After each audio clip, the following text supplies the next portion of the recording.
All right, let's go ahead and begin. Good afternoon, everyone. Thank you so much for joining us. For our webinar today, I'm happy to welcome you to the fifth webinar in the series of webinars that we've been hosting that are titled Environmental Health Data Webinar Series. My name is Reem Tariq. I'm a Senior Project Coordinator at the National Environmental Health Association, where I manage projects that focus on federally unregulated drinking water, climate and health, as well as some emergency preparedness projects. As part of this webinar series, I just want to let you know that NEHA has been working in partnership with the Virginia Department of Health on how to use environmental health data to make data-driven decisions. Our webinar today is titled Standardizing Private Well Data. This presentation will provide an overview on how Gaston County set out to standardize private domestic well data. And within this webinar, we'll talk about how Gaston County is developing various standardized and improved methods to estimating the number of private wells, as well as its distribution within the county, and determining risk of contaminant exposure to private well users through some of the spatial analysis work. Our speaker today is Samantha Dye. Samantha is the administrator over the environmental health section of the Public Health Division at Gaston County Department of Health. She oversees on-site wastewater and well section and the food and lodging section in environmental health. Samantha is from Saltville, Virginia, and received her Bachelor of Arts in Biology, as well as a Bachelor of Science in Environmental Health and her Master's of Science in Environmental Health from East Tennessee State University in Johnson City, Tennessee. She began her career in '99 at the former Gaston County Health Department as an environmental health specialist in on-site wastewater and well section. She served as the program supervisor for on-site wastewater and wells preparedness coordinator, as well as the environmental health assistant administrator. Before I turn it over to Sam, I just want to point out a few housekeeping items. Just want to let you know that this webinar is being recorded. The recording to the webinar will be made available about 2 weeks after this webinar is complete, and it will be placed on NEHA's website, as well as the VDH Train learning management system. As far as the Q&A, just know that we will be taking questions towards the end, but if you do have any questions, feel free to insert them into the Q&A box at any point, and we'll address those after Samantha's presentation. Lastly, there will be a survey towards the end of the webinar. Please do take the survey because it does help us in planning for future webinars. And with that, I will turn it over to Sam. Thanks, Reem. Like Reem said, I work for Gaston County, and that's where our project area is concentrated on.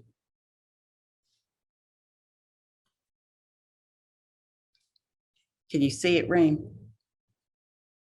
Yep. Okay, just making sure. First of all, I want to start off by acknowledging that we did receive funding for this project. We've received funding from CDC, the Cooperative Agreement for the Safe Watch program. That was from 2015 to 2020. We're currently in our third year for another 5-year grant cycle with CDC, and it's strengthening environmental health capacities. We've also received funding from NEHA. We've collaborated with CDC and with the University of North Carolina at Charlotte, specifically the Departments of Geography and Health Science and the Department of Public Health Sciences. We've also collaborated with NEHA. A little bit of background about Gaston County. Gaston County is one of 100 counties in the state of North Carolina. North Carolina is a decentralized state, and it has actually 85 health departments. We do have some that are district health departments. Gaston County is the 11th largest county based on the population size. It covers 365 square miles, and we've had a private well ordinance in effect since 1989. We were one of the first few counties to actually have a private well ordinance. It wasn't until 2008 that all counties in the state were required to have a well program. We know that we've issued over 8,000 private well permits. Unfortunately, we have thousands more that were installed prior to 1989 that we don't have data for. We definitely have some water quality concerns. We've been limited in predicting or responding to our threats due to the capacity, such as the number of staff. All of our documents were paper documents, and just the lack of data in a usable format. Nothing was electronic, unfortunately. Some of the known risks that we have elevated arsenic levels. We do have 2 very huge coal ash ponds within the county. The state has come in and actually sampled wells around the coal ash ponds, and they have found vanadium, hexavalent, and chromium. It's just a couple of contaminants been found. We have numerous leaking underground storage tank sites, and we at one time had 7 Superfund sites. We still have 4 active Superfund sites. This is just a map kind of showing, this is from the North Carolina Department of Environmental Quality. It's a well permit decision tool.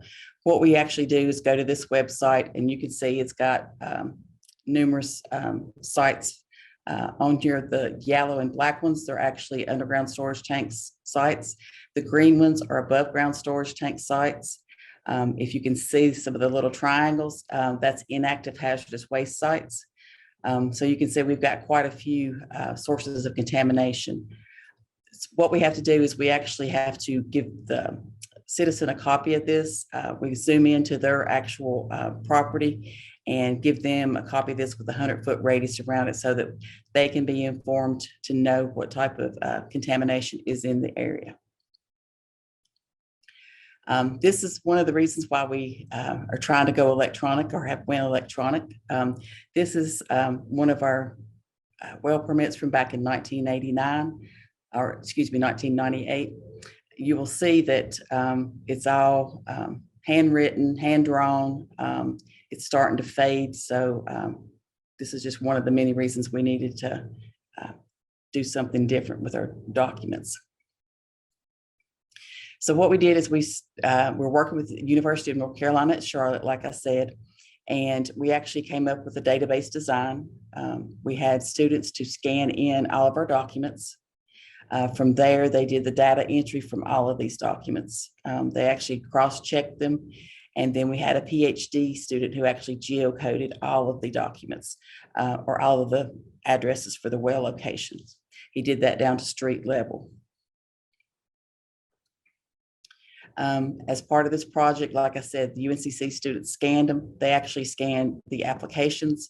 They scanned the water sample data, well construction data, the actual permit itself. They scanned over 8,512 permits. They did this in teams of 2 so that they could cross-check all the data entries. There was such a large amount of data. They actually went back and cross-checked this twice just to be sure. We were able to geocode all the addresses for 98% of the well locations. And they were able to complete this from September 2016 to March 2017. This is a map kind of showing where all the wells that have been geocoded. You can see where all the wells are, the little black dots. And you'll notice here in the center, there's not that many wells located there. That is actually the city of Gastonia, which is our largest municipality. So that's why you see them, don't see as many there. Next, after we did the office work with the geocoding and everything, we moved on to field work. We hired UNCC students, undergraduate and graduate. We trained them to use handheld tablets that had GPS units and the database software that we needed. They actually went out in teams of 2 to various residents that we had the permits for, and they administered private well owner survey to try to help identify any reasons why a citizen might test their well or might not test their well, what types of barriers they may have to getting their well water tested. We also had to teach the students how to collect bacteria and inorganic water samples.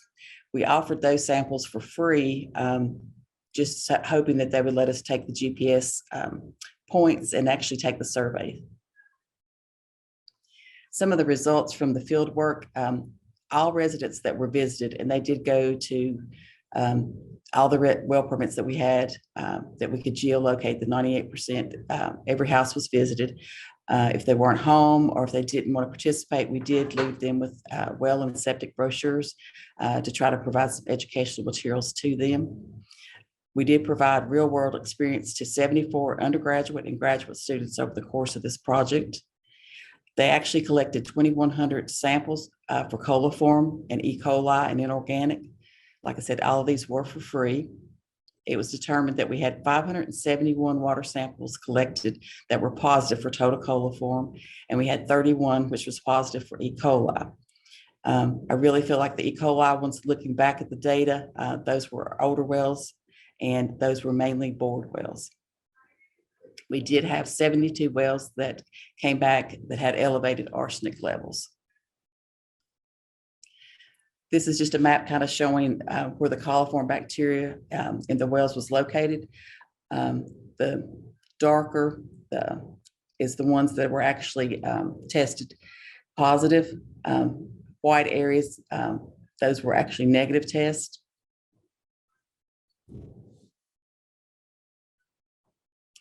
And like Reem said, we wanted to estimate how many people are actually using private wells in the county, because we do not have a true knowledge of that at this point. So we had to make some assumptions. We assumed that there were no private wells within the municipal boundaries. We assumed that each housing unit has a private well and not sharing a well with a neighbor. So we used the existing data that we have with all of our permits from 1989. We also used the 2019 U.S. Census data. So we created a spreadsheet with that, telling us the total population of each city and town. We've also used the North Carolina Drinking Water Watch website. This is actually a public water supply systems website that anybody can access. It actually has data on all the community wells throughout the county. It gives you the well name, the number of wells that's in that development, any sort of sampling information they have, violations. Luckily, it also provides you with the number of connections and with the population being served. So that was very helpful. There were 10 out of 133 community wells that were actually within the municipal boundaries. So basically, we wanted to find out the total population. These are some of the resources that we used. And this is just a table showing the number of estimated housing units from the 2019 census for each municipality. And then it's showing the population for each of the municipalities. So inside city limits, we had over 139,000 people. This is showing the total population on private wells. Like I said before, we took the 2019 census, got the total. We looked at the number of folks inside city limits to determine the number that was outside. Also using the community well data, we were able to determine the number of citizens that were on a community well. So we wound up with 65,701 people that were actually using private drinking water wells. And the number of total housing units that we have, once again, we looked at those inside and outside the city and determined that there was 29,251 housing units that are on private wells. We also wanted to try to determine the testing distribution. So what we had to make some assumptions that private well owners are more likely to accept a free water sample as opposed to paying a fee.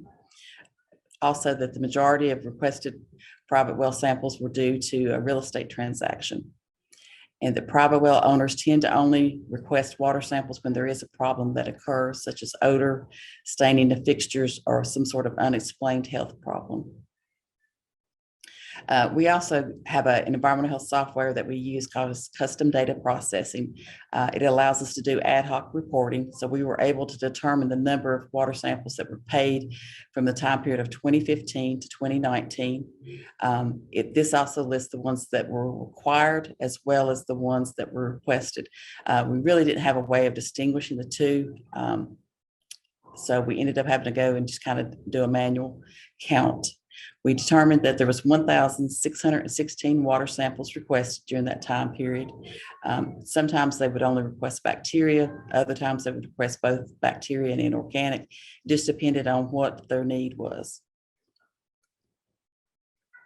So to further try to determine our distribution of sampling, we divided the county into east and west. We've got a major thoroughfare that actually splits the county in half. And so we were able to review the number of water samples based on the zip codes where they were collected. We determined our eastern side of the county is more affluent.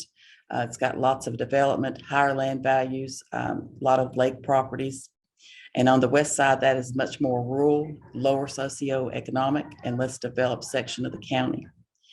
Almost twice the number of private wells were sampled on the east side. So that goes back into validating our assumptions that water samples are requested for real estate transactions and for new wells. We also reviewed the existing database to try to tell us what types of contaminants are of concern. Three of the ones that we actually picked out was arsenic, bacteria, and iron. We chose the bacteria because we did have so many samples come back positive for total coliform. We chose iron because it is the, not necessarily health concerns, but it's the most aesthetically concerning contaminant with the different types of staining that it causes. We actually have to do what's called a health risk evaluation. We've been doing these since 2008. It is a requirement from the state. So that allows us to give the residents an evaluation that tells them what's above allowable limits based on EPA standards. These are all recommendations since there are no standards associated with private drinking water wells.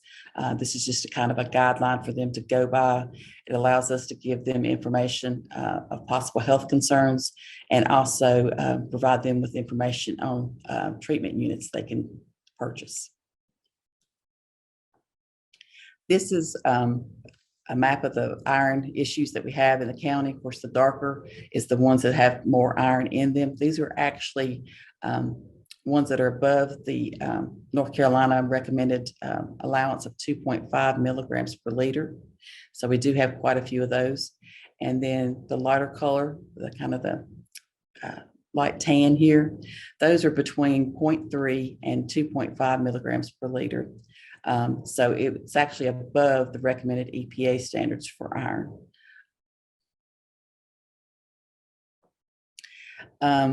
Also from 2015 to 2019, we were able to detect 25 water samples with arsenic levels above 0.01 milligrams per liter, which is the EPA standard again.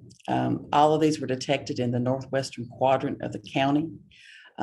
We know this is a natural occurring source because we do have the Kings Mountain geological belt that goes through that area, and then it is known to contain arsenic. Back in 2001, we did a sample project where we did 4 square miles and we sampled 150 wells, and 1/3 of those did contain arsenic. We also did another water quality study that showed from 2011 to 2019, looking at the data, that there was a 50% chance wells in the northwestern section of the county would contain arsenic at or above the 0.01 milligrams per liter level. Here's a map showing the arsenic across the county. And as you can see, it is in our northwestern quadrant. Like I said, the Kings Mountain belt does run through here. We've had quite a few. The darkest colors are the ones that are definitely above the allowable limit. The next shade, lighter brown, that's ones that's at 0.005 to 0.01 milligrams per liter of arsenic. We've had challenges and opportunities from these projects that we've been able to work on. We lacked personnel capable of performing statistical analysis on the data and correctly interpreting it. We've also had, we don't have the personnel that had GPS or mapping skills to be able to look at it from that standpoint and do some spatial analysis. The project, however, did allow us to review existing data on wells and see where samples were being requested. We also realized that we needed to track and differentiate between the required water samples from the new wells and also requested water samples. There was no way for us to tell if it was a real estate transaction or not. So those are things that we changed to try to better know in the future. Is it somebody that really just curious to test to know what's in their well? Or are they testing for a real estate transaction only? So that will allow us to maybe target the populations that are not testing as much, so we can get better information out to them. Our next phase is we've hired an environmental health data analyst. He actually started Monday, so we're excited about that. He's got his GIS skills, and so we're really looking forward to having him on board so that we can make better data-driven decisions. We look to change our private well ordinance after we get this data analyzed to make it more stringent and focus on the areas that we need to. We also, all of our environmental health specialists in our on-site wastewater and well program, they're currently learning to use GPS units with sub-meter accuracy to collect data points. So they'll be collecting a data point for the wells when they go issue the permit, go back out to sample the well. And starting in October of this year, we will begin issuing electronic well and septic permits. So we will be able to GPS our auger borings and also the well location. And then when they do the final installation, we will be able to electronically collect that data and make that available. And that's it. Does anybody have any questions? Thanks, Sam. Thank you for that wonderful presentation. I just want to remind folks, if you have any questions, please do put those into the Q&A box. If you'd like to ask a question out loud, what you can do is go ahead and click on that raise your hand feature, and I can go ahead and unmute you, and that way you can ask your question out loud. Looks like we've got one question from Nicholas. He's asking, did you have any information on private well treatment systems? We do have some that the state has provided us. So we're actually using their documentation to try to help well owners determine which type of treatment system would be best for them. Thank you. Sam, I guess I'm wondering, I've got a question for you. I know you mentioned pretty early on in your presentation regarding some of the collaborations that you were involved in, also alluded to some of the funding that you've received to do this work, but I'm wondering, what is Gaston County's perspective on sort of maintaining some of the work that you folks have done long-term? How is that going to be done? Any thoughts on that with regards to, you know, maintaining the maps, keeping them current? Any thoughts on that? Well, that's why we've hired the data analyst. That is grant funded position till 2025. We're hoping that we can maintain that position to help us keep up to date with the maps and the data analysis. And I think it looks good that we would be able to do that. That's going to be our best bet to try to maintain this. Otherwise, we'll have to dedicate one of our staff to start doing that. And right now we're limited on staff. That's fair. And that's one of the reasons we want to go electronic with everything, to make it easier to where we can actually, eventually we're going to have the well locations and well information on the Gaston County GIS website. It'll tell them the location, the well driller's name, the depth of their well, that sort of information.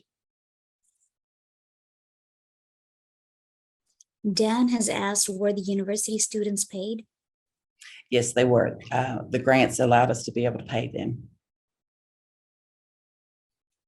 Great. We actually ended up hiring 2 of the students when they graduated. They enjoyed the work. One of them actually didn't have enough science hours to come to work for us, and she actually went to a community college to get those science hours. So it's Nice. definitely been a win-win situation for us. Wonderful. All right. Right, looks like we've got one more question from Nicholas regarding are there any privacy concerns from local well owners about having these well locations publicly available? There is not that I've been made aware of or anything. I know other counties throughout the state have something similar to this, to where they have the data accessible. We will not publish the water sample data just because we don't want to open that up to where if they're trying to sell their property, then somebody looks at the data. It is available. It is on the North Carolina state website, because we do send our inorganic samples to the state lab. It's just harder to try to find it, but it is a matter of public record. Great, thank you. I think those are all the questions we've got. I want to thank Sam for taking the time to present on this topic, and I want to thank everyone who's attended and engaged for this webinar. Just want to remind folks that as soon as you do exit the webinar, there will be a survey that will pop up. Please do take that survey, because it does help in planning for future webinars. And with that, I want to thank everybody for participating in this webinar series. And thanks again, Sam. Appreciate it. You're welcome. Thank you. Bye-bye. Bye.